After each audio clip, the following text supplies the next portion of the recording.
Hola mi gente, MsMalcolmHughes back with another long overdue book review.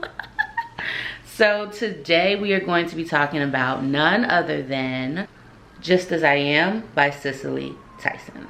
So as we know, Cicely Tyson recently passed away. This book came out shortly before her passing, so definitely want to continue wishing her a peaceful transition.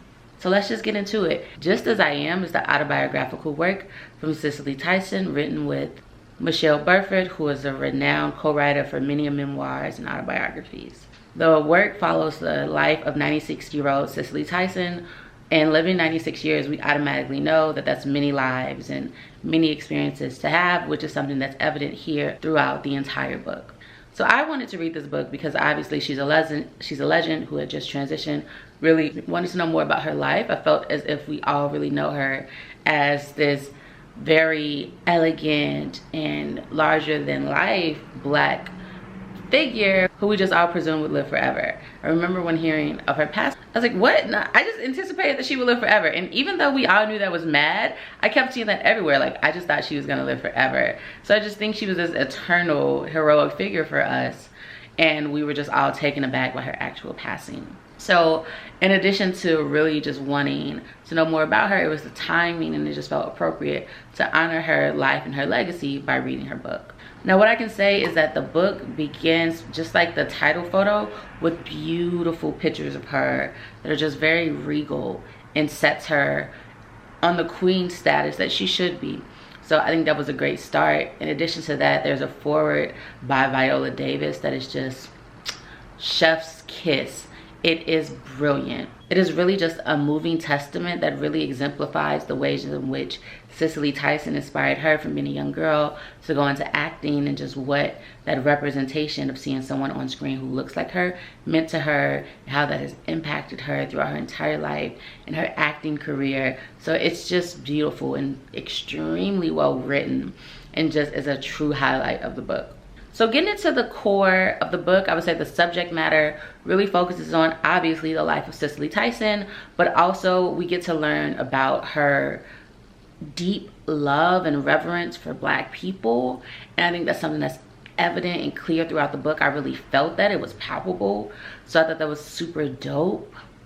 And the fact that we learn more about the roles in which she chose and the roles in which she decided not to choose, and just because she wanted to represent us and Black culture in a positive way. And even though she wanted to tell our truths and give honest representation, she wanted to do it in a way that uplifted us, whether opposed to what she believed would tear us down.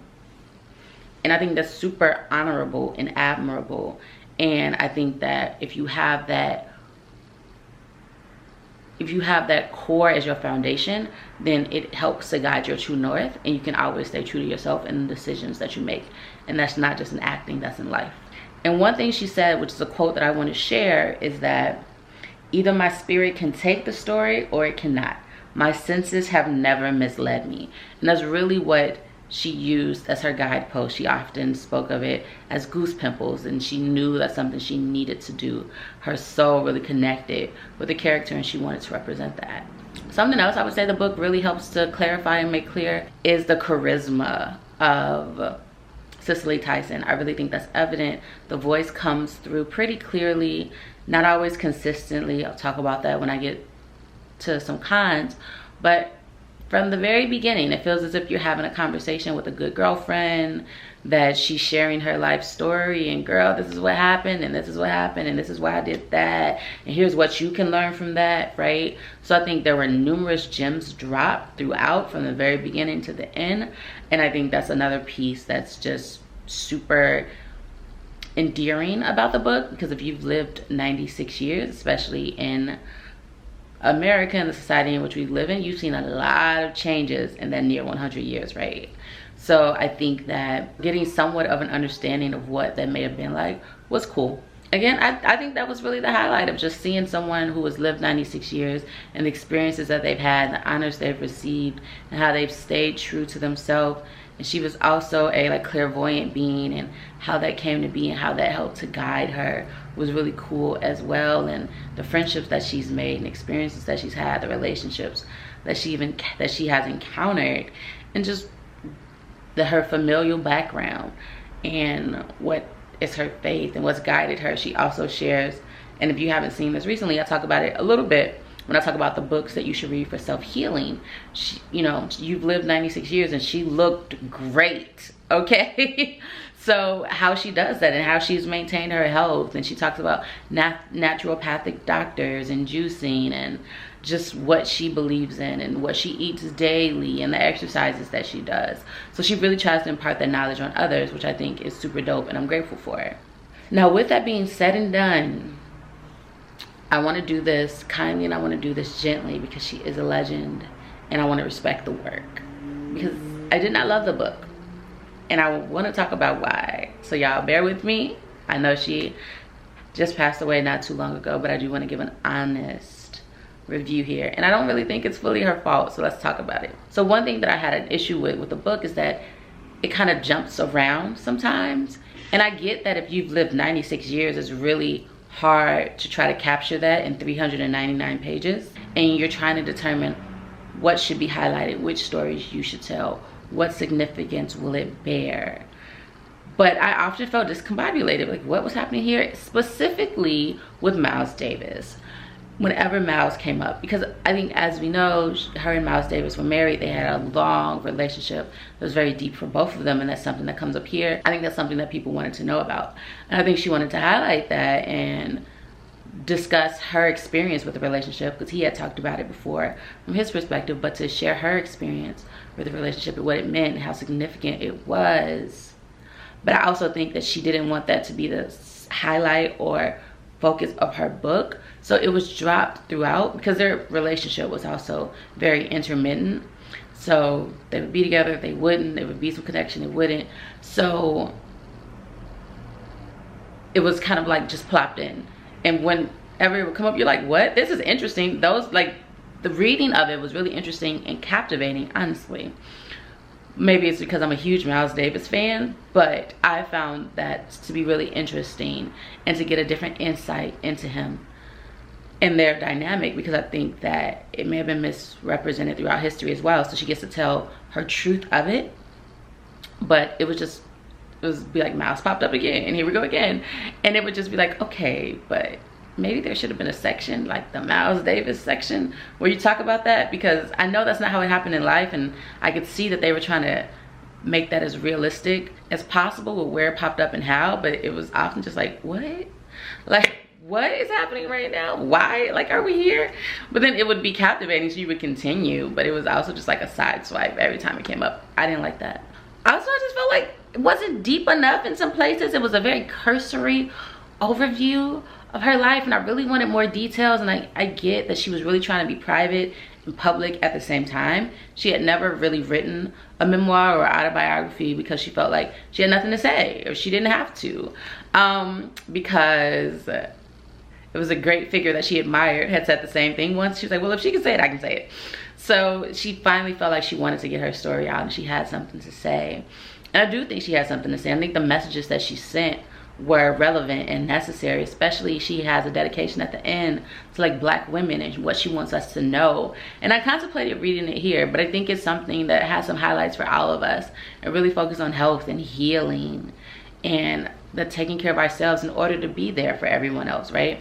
So those are the highlights. So I felt like the highlights were sufficient as opposed to actually reading the full thing.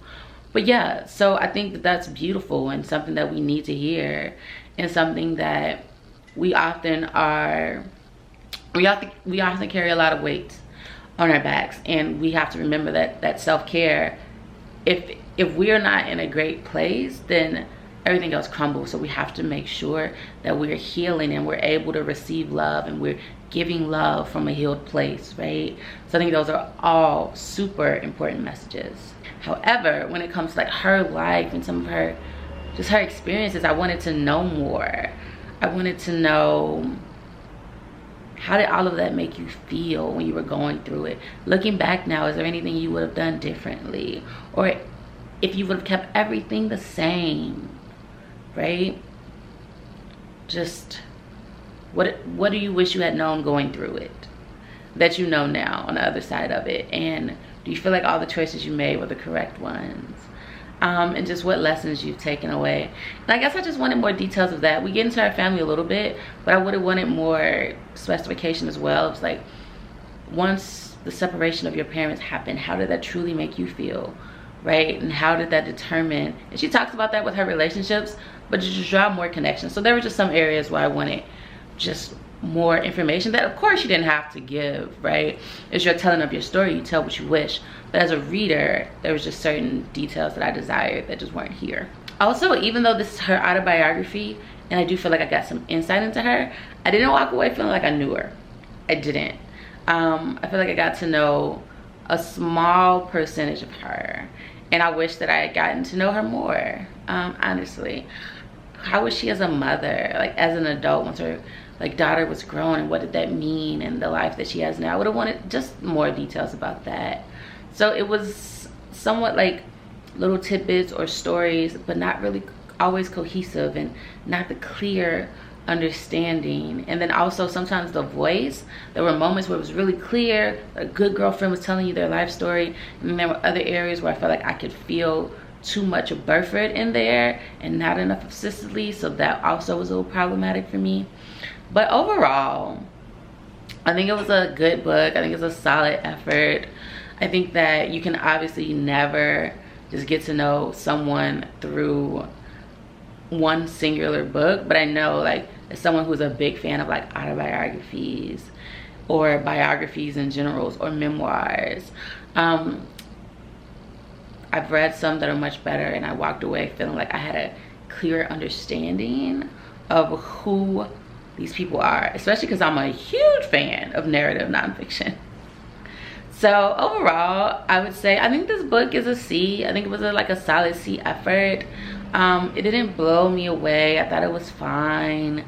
I thought that you get some insight, but not necessarily the in-depth just knowledge that you may have wanted. But I do think that you should definitely check it out if you're a Cicely Tyson fan, or if you just want to know more about this legend. So that's my review, y'all, of the book. And until next time, I am MsMalcolmHughes, one who believes that books are sometimes better than people. And as my shirt says, keep going. Keep going. All right, y'all. Stay safe and be kind to each other.